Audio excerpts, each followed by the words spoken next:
नमस्कार, मी नरेंद्र पंडितराव.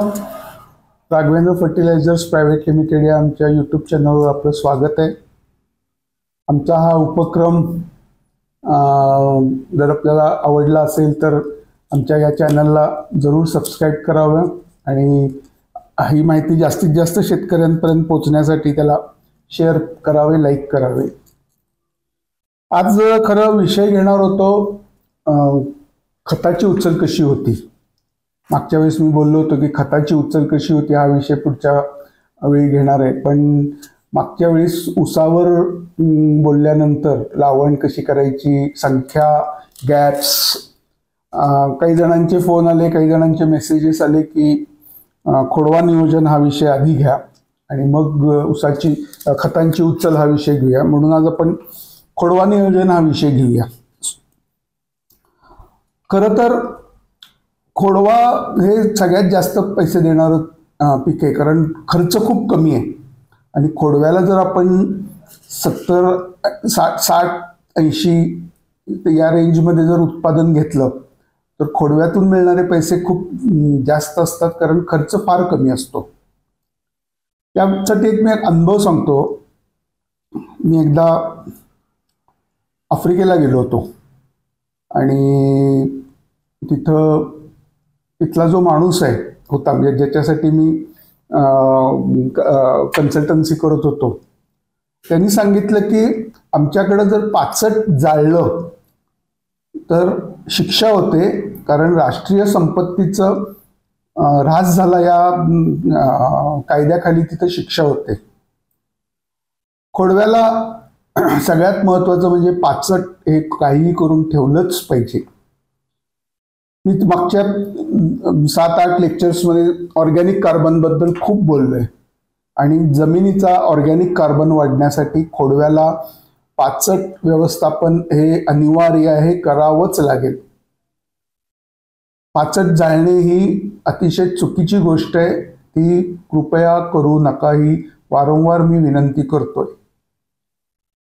पाचटामुळं जवळजवळ 5 ते 6 टन ऑर्गॅनिक मॅटर जमिनीत जातं आणि खूप फायदा होतो. बऱ्याच जणांचं म्हणणं असतं की पाचट ठेवल्यामुळं उंदीर होतात. उंदीर पाचट ठेवल्यामुळं होत नाही. खोडव्यामध्ये आपण जी चूक करतो ती चूक पहिले सुधारली पाहिजे. आपण काय करतो, एकदा पाचटाला काडी लावून दिली, पाचट जाळलं की 3 महिने त्या रानात फिरकतही नाही. जोपर्यंत ऊस उगवून येत नाही तोपर्यंत फिरकतही नाही. खोडव्यात सगळ्यात महत्वाची गोष्ट कुठली असेल तर पहिल्या 15 दिवसामध्ये खतांचं नियोजन होणं खूप गरजेचं आहे. खतं पहिल्या 15 दिवसात आणि पहिलं पाणी हे पहिल्या 15 दिवसात दिलं आणि पाचट ठेवलेलं असेल तर रान जर ओलं असेल तर उंदीर कधीही होत नाही. उंदीर का होतात तर पाणी आपण जवळजवळ 2 ते 3 महिने देत नाही, त्याच्यात जमिनीला भेगा पडतात आणि भेगा पडल्यानंतर उंदीर होतात. त्यामुळे पाचटामुळे उंदीर होतं हे जो गैरसमज आहे हा पहिला डोक्यातून काढून टाकणं गरजेचं आहे. तर खोडव्याला आपण सुरुवात करू की सुरुवात कशी करायची. एक गोष्ट म्हणजे ऊस तुटताना आपण तिथं हजर असणं खूप गरजेचं आहे, कारण हे ऊसतोड कामगार असतात, त्यांना ते सोपं पडतं म्हणून एक कांडी तशीच ठेवून ऊस तोडतात आणि एक कांडी तशीच असते. ह्याच्यामुळं तुटणाऱ्या ऊसाचं वजन तर कमी होतच, पण खोडव्यालाही त्याच्यामुळं त्रास होतो. त्यामुळं तिथं लक्ष देऊन आपण ऊस जमिनीलगत तुटतोय की नाही हे बघणं गरजेचं आहे. जर ऊस मशीननी तुटला असेल, हार्वेस्टरनी तोडला असेल ऊस, तर हा प्रॉब्लेम येत नाही, तो जमिनीलगत कापला जातो. पण हार्वेस्टरनी न तोडता जर ऊस तोड कामगारांनी तोडला असेल तर एक कांडी जवळजवळ ऊस खोडव्यात राहतो. तर खोडवा नियोजनामध्ये सगळ्यात प्रथम सुरुवात कुठून करायची. एक तर जे पाचट पडलेलं आहे ते पहिले सरीत दाबून घ्यायचं. पाचट कमी करण्यासाठी अजून एक उपाय करता येऊ शकतो की ऊस उभा असताना 1 ते 2 वेळा जर आपण वाळलेली पानं सरीमध्ये टाकून घेतली, म्हणजे ऊस तुटायच्या आधी 3-4 महिने, तर पाचटाचं प्रमाण खूप कमी होतं आणि ही वाळलेली पानं सरीत टाकलेली असतात, त्याची कुजायला सुरुवात होते.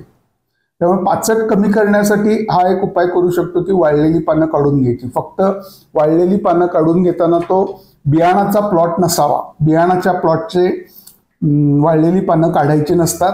बियाणाचा प्लॉट जर नसेल तर असं करू शकता की उभ्या ऊसामध्ये तुम्ही वाळलेली पानं काढू शकता. हे जरी शक्य नाही झालं तरी पाचट सुरुवातीला ऊस तुटल्या तुटल्या सरीत सरीमध्ये दाबून घ्यायचा. त्याच्यानंतर जे जमिनीच्या वर जी कांडी आहे ते बुडखे तासून घ्यायचे. सर्वप्रथम काम म्हणजे बुडखे तासून घ्यायचे, बगला मारून घ्यायच्या आणि जे बुडखे तासलेले आहेत त्याच्यावर एक फवारणी खूप गरजेची आहे. कारण बुडख्यामध्ये साखर खूप जास्त असते. ऊसामध्ये जिथं ऊस तुटलाय तो बुडख्यामध्ये साखरेचं प्रमाण खूप जास्त असल्यामुळं फंगस इन्फेक्शन म्हणजे काही अटॅक्स यायची शक्यता असते. यासाठी 22 आणि ॲसिटोबॅक्टर नावाचा एक जैविक खत याची फवारणी त्या बुडख्यावर करणं खूप गरजेचं आहे. त्याच्यानंतर बगला फोडून घेतल्यानंतर पहिलं खत आणि पहिलं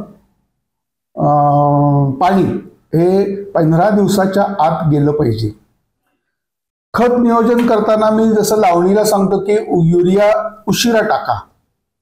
लावण करताना जर युरिया टाकला तर जेटाकोंब मोठा होतो आणि नंतर तो काढायला लागतो. पण खोडव्यामध्ये ऊस तुटल्या तुटल्या त्याला नायट्रोजनची गरज असते. त्यामुळे खत नियोजन करताना नायट्रोजन, फॉस्फरस, पोटॅश आणि मायक्रोन्यूट्रिएंट्स आणि सल्फर ह्याचं कॉम्बिनेशन खोडव्यात खताला करणं खूप गरजेचं आहे. बगला फोडल्या, खतं दिली, पाणी दिलं की खोडव्यामध्ये प्रॉब्लेम कुठला होतो की 3 महिने आपण त्याच्याकडे फिरकत नाही आणि पाचट जाळून 3 महिने जर तिकडं 2.5-3 महिने जर फिरकलोच नाही तर गॅप्स खूप राहतात. त्यामुळं उत्पादन कमी होतं. त्यामुळं जर तुम्ही पहिल्या 15 दिवसात बुडखे तासून खताचं नियोजन आणि पाण्याचं नियोजन केलं की गॅप राहायचं प्रमाण खूप कमी होऊ शकतं आणि आपल्याला उत्पादनही चांगलं मिळतं. हा महत्वाचा एक भाग खोडव्यात आहे. दुसरी गोष्ट मी पाहिलंय की एक ऐकलं होतं की शिमोगा म्हणून एक गाव आहे कर्नाटकात, तिथे एका शहा नावाच्या शेतकऱ्यांनी 49 खोडवे घेतले होते. ही माहिती मिळाल्यानंतर मी शिमोग्याला गेलो होतो. शहा भेटले नाहीत मला, त्यांचा नातू भेटला. मग त्यांनी सांगितलं की तिथलं जे आमचं घेतलेला खोडवा 49 होता ते रान प्लॉटिंगमध्ये आलं आणि प्लॉट पाडून तिथं विकल्यामुळं तिथं तो खोडवा मला बघायला मिळाला नाही. पण 7-8 खोडवे मी संगमनेर, श्रीरामपूर, निपाणीच्या काही भागात बघितलेत की 7वा-8वा खोडवा आहे. हे काय करतात तर जिथं जिथं गॅप राहिलेत खोडव्यामध्ये तिथं तिथं ते रोपांची लावण करतात. मला काही जणांनी सांगितलं की रोपांची लावण केली तर ती रोपं त्या स्पीडनी वाढत नाहीत किंवा खोडवा जास्त म्हणजे खोडव्याचा ऊस लवकर वाढतो, ती रोपं वाढत नाहीत. पण मी स्वतः माझ्या इथे जेव्हा प्रयोग केला, फक्त प्रयोग करताना मी जी रोपं लावली होती त्याला वेळेत आळवणी केली, वेळेत फवारणी केली आणि ती रोपं आणि खोडव्याचं ऊस हे मॅच करून घेतले. त्याच्यामुळं गॅप्स तर माझ्या काहीच पण नव्हत्या आणि मलाही 70-75 टनाच्या सुमारास उत्पादन मिळालं. आत्ता माझा 4था खोडवा आहे.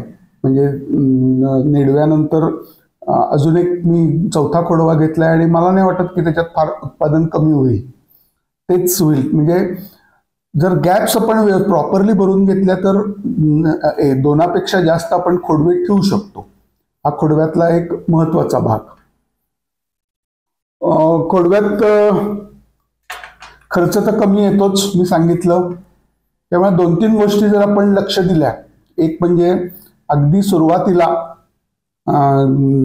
ऊस तुटल्यानंतर 15 ते 3 आठवड्यामध्ये सगळं नियोजन केलं, खत नियोजन केलं, मशागत केली, पाचट दाबून घेतलं. पाचट काही जण पत्ती करतात, हे तोडून घेतात म्हणजे मशीननी, पण त्याची काही गरज वाटत नाही, कारण पाचट तसंच राहिलं तरी काही फरक पडत नाही, ते कुजतं. त्याच्या जर कुजवण्यासाठी काही त्याच्यावर बॅक्टेरिया किंवा जैविक खतं टाकली तरी हरकत नाही, लवकर कुजतं. पण कुजवण्यापेक्षा त्याचं आच्छादन झालं. आच्छादन म्हणजे आपण जे मल्चिंग करतो इतर पिकांमध्ये, मिरची असू दे किंवा कलिंगड असू दे, हे ऊसामध्ये सुद्धा नॅचरल मल्चिंग होतं. तणनाशक लागत नाही, तणाचा प्रादुर्भाव खूप कमी होतो. त्यामुळे पाचट त्याची पत्री न करता तसेच ठेवलं तर तणनाशक तण नियंत्रण पण चांगलं होऊ शकतं. अशा पद्धतीने जर तुम्ही खोडव्याची व्यवस्थापन केलं, सुरुवातीला लक्ष देणं हा सगळ्यात त्यातला महत्त्वाचा भाग आहे. पाचट ठेवणं हा महत्त्वाचा भाग आहे. तर खोडव्यालाही आपण 70-80 टनापर्यंत उत्पादन घेऊ शकतो. पुढच्या भागामध्ये मी खतांची उचल हा महत्त्वाचा विषय घेणार आहे. खोडव्याला एक आधी घेतलं. असाच आपला सहयोग सहकार्य राहू दे.